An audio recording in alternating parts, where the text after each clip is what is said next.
Frida Kahlo was born in a house the color of the ocean, deep blue, calming, and full of secrets. The Casa Azul, as it came to be known, sat nestled in the neighborhood of Coyoacán, long before the buzz of modern Mexico City swallowed it. The walls were thick. The courtyard overflowed with bougainvillea.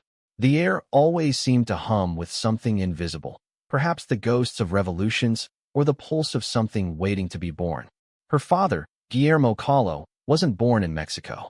He came from Germany, a shy, bookish man who found solace in cameras and light. His epilepsy made him distant, but he loved order, silence, and exactness. Frida inherited his eyes, sharp, observant, precise. From her mother, Matilda Calderon, she inherited something else entirely: fire. Matilda was deeply Catholic, traditional, rigid, but with roots in both Spanish and indigenous Mexican ancestry. She gave Frida blood that was older than empire. Frida always said she was born during a time of war. Officially, her birth certificate said 1907, but she later insisted she was born in 1910, the year the Mexican Revolution began. That wasn't a mistake. That was a choice. Because Frida didn't just live in history. She placed herself inside it like a character in one of her own paintings. As a child, Frida was mischievous and defiant. She climbed trees in boys' clothes and fought neighborhood kids for mocking her limp. At 6, she contracted polio, a disease that left her bedridden for 9 months and one leg thinner than the other. She was mocked. She was different. But she learned something then that would shape everything: how to be alone. While other children played, she read. She dreamed. She wrote letters to an imaginary friend. The silence of illness taught her how to live inside herself, a skill that would become a kind of magic. Her bedroom was her world. In that room, with its shadowed corners and framed icons of saints, Frida built a universe of her own making. The mirror became her co-conspirator. She would study her face for hours, memorizing its angles, its shadows. Long before she was a painter, she was a storyteller, and her favorite story was herself. Her father noticed her curiosity and gave her books, not fairy tales, but science, math, literature. He taught her photography, showed her how to frame a moment. While other girls learned embroidery, Frida learned to develop film. She began keeping a visual journal, tiny sketches, notes, odd symbols. She wasn't just a girl anymore. She was a lens, a witness, a creator. By her early teens, she stood apart from her peers. She wore her hair in braids like the women of Oaxaca. She painted her nails red. She spoke of justice and philosophy. While others tried to shrink themselves to fit into a world made by men, Frida began expanding. She didn't care for permission. She cared for power. At 15, she earned admission to the National Preparatory School, the most prestigious institution in Mexico. Of the more than 2,000 students, only 35 were girls. Frida walked its halls like a challenged: trousers, boots, cropped hair. She lit firecrackers in classrooms, challenged professors, mocked the conformity around her. She found her place among the cachiches, a rebellious group of intellectuals, writers, and political thinkers. With them, she debated Trotskyism, made anti-authoritarian art, and read Marx between pranks. But even then, something darker loomed. On the outside, she laughed loudest. But at night, her legs throbbed. Her right foot often swelled. Her spine ached. Her immune system flared. But she kept going. Always. As if she sensed her time on Earth would be limited, and every second had to be wrestled for. Then, on a rainy September afternoon in 1925, everything broke. She and her boyfriend, Alejandro Gomez Arias, boarded a rickety bus on their way home from school. It was overcrowded, the windows fogged with condensation. They barely noticed the oncoming streetcar until it was too late. The crash was violent, metal into wood, human bodies tossed like dolls. A steel handrail speared Frida through her pelvis and out her abdomen. Her spine cracked in 3 places. Her collarbone, ribs, pelvis, and leg shattered. Her shoulder dislocated. Her skin tore. Someone tried to lift her and saw that a golden dust covered her bleeding body. A bag of powdered gold carried by another passenger had burst open, coating the carnage in a surreal glow. That image, broken flesh, gold glitter, and stunned silence, would stay with her forever. She was 18. She spent the next year confined to bed, wrapped in casts and braces. Her body stitched with pain. Her world once again reduced to a room. But this time, she had new tools, brushes, oils, a mirror mounted to the canopy above her. Her mother had constructed a special easel that let her paint while lying flat. That mirror became her first audience. Her face, her body, her scars, her first subjects. Her first paintings weren't masterpieces. They were desperate attempts at existence. "I paint because I need to," she said. "I paint my reality." And her reality was pain, isolation, womanhood, Mexican identity, and above all, survival. She didn't paint to please. She painted to be. Her early self-portraits stare out with unwavering gaze, not asking for sympathy, not offering explanation. Just there, eyebrows arched, lips tight, a background of vines, animals, flames. Her face surrounded by the symbols of death and life. Her father photographed her paintings. Her friends dismissed them politely. But Frida didn't care. She wasn't looking for approval. She was trying to stay alive. And here's a question for you watching this right now. Frida didn't wait for recognition. She created anyway, from bed, from pain, from silence. What would you create if no one was watching, if no one ever gave you permission? Tell us in the comments. Your answer might be more powerful than you think. She emerged from that bed not healed, she never would be, but transformed. When Frida Kahlo stood up and walked again, with a limp and a steel corset laced tight to her ribs, she did so as someone reborn. Her body no longer belonged to comfort, or even normal function. It had become a battlefield. And her soul? It was sharper, wilder, more urgent. In 1928, not long after she began to walk again, Frida found herself in the same orbit as Mexico's most legendary artist, Diego Rivera. He was massive, in size, in fame, in appetite. A revolutionary muralist, a known communist, a man who covered entire buildings with images of workers, history, and struggle. When Frida showed up at one of his mural sites with a few of her paintings tucked under her arm, she wasn't there to flirt. "I've come," she said, "so you can tell me if I should keep painting." He looked. He studied. And then he looked again. She was unlike anything he had seen, not just in technique, but in perspective. Her work was brutally inward, emotionally fearless. Diego was used to men painting wars and power. Frida painted uteruses, decapitated brides, monkeys clinging to her shoulders, thorns piercing her skin, and all of it with a steady hand. He fell in love, both with her and with what she represented. They married in 1929, to the horror of her mother. She called it a marriage between an elephant and a dove. But it wasn't that simple. They weren't opposites, they were two kinds of fire. He was a muralist of revolutions. She was a painter of inner earthquakes. Together, they became Mexico's most infamous couple, fighting, loving, breaking, reuniting.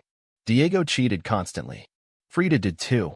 They moved to the U.S. when Diego was commissioned to paint in San Francisco, Detroit, and New York. Frida followed him, dragging her corsets and her paint supplies through foreign cities she loathed. She despised the United States. She called it a land of mechanical smiles. She found American wealth disgusting, the architecture cold, the parties boring. But what hurt the most was losing her baby. In Detroit, she became pregnant. And then, she wasn't. Her body, broken from the accident, could not hold life. Her miscarriage devastated her. But instead of retreating, she painted it. On canvas, she spilled the red mess of grief, fetal forms, blood vessels, tools of surgery, her own face haunted by loss. She painted what most women were taught to hide. While Diego painted factories and laborers, Frida painted the internal, not the machinery of capitalism, but the broken machinery of a body that wanted to create life and couldn't. Her work was dismissed as morbid. Diego was interviewed. Frida was overlooked. Collectors passed on her paintings. Museums shrugged. In Mexico, critics still called her a woman painting women's things. What they meant was, too emotional, too sad, too bleeding, too angry. She returned to Mexico with her heart ripped in half, one half still in love with Diego, the other demanding its own space. She began to define herself not just as his wife, but as a voice. Her paintings grew bolder. She painted herself split down the middle, one side in colonial European dress, the other in indigenous Tehuana robes. She painted Diego as a third eye on her forehead. She painted herself in agony, in ecstasy, in defiance. She said, "I never paint dreams or nightmares. I paint my own reality." And reality was political. She was a communist, an atheist, a feminist, a woman who loved women, a daughter of colonized blood who rejected European beauty standards, and a chronic sufferer who refused pity. In the late 1930s, she began to attract attention abroad. André Breton called her a surrealist, but she hated that. "They think I paint fantasy," she said. "They don't see this as my life." In Paris, her paintings were exhibited. Picasso praised her. Artists adored her. But back in Mexico, silence. Still no exhibitions in her own country. No awards. No support. She was known in whispers, if at all. Another question for you. Frida showed the world everything society taught her to cover up: pain, infertility, rage, disability, sexuality. What's one thing about yourself you've been told is too much? And how do you feel about it now? Let's talk about it in the comments. You're not alone. She was never meant to last this long. By the early 1940s, Frida Kahlo's bones were dissolving under the weight of time, pain, and surgeries that never seemed to end.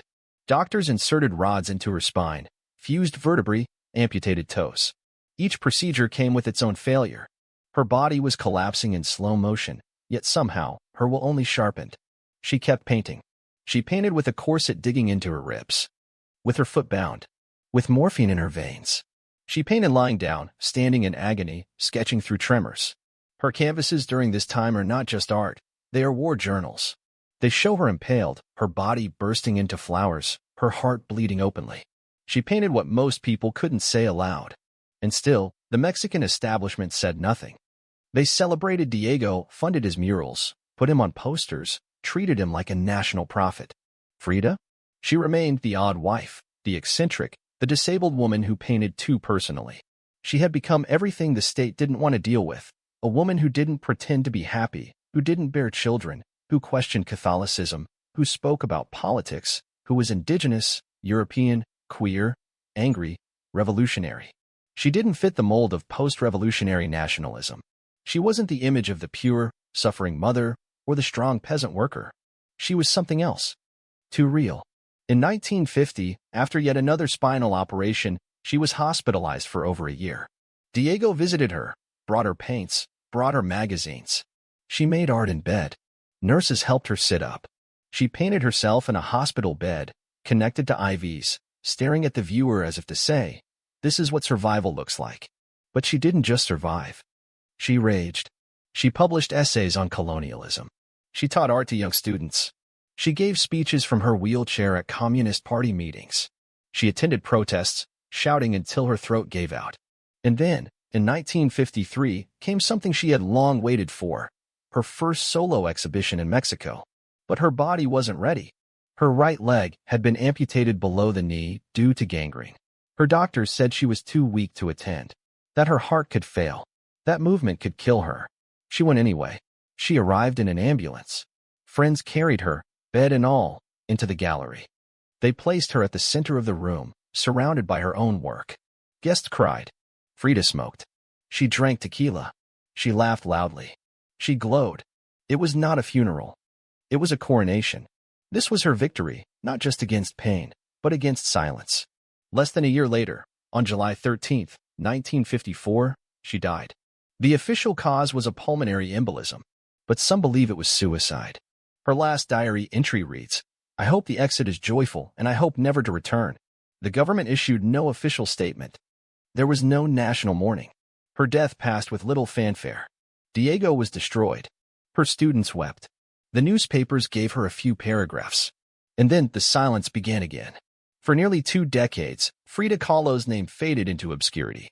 Her paintings remained in private homes. Her diaries were locked away. She was remembered, if at all, as the wife of Diego Rivera.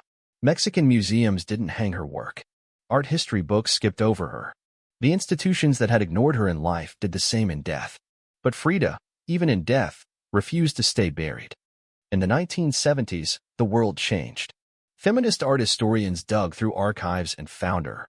Chicana activists in the U.S. adopted her as a symbol of resistance and cultural pride. Queer scholars saw her as an icon of gender fluidity.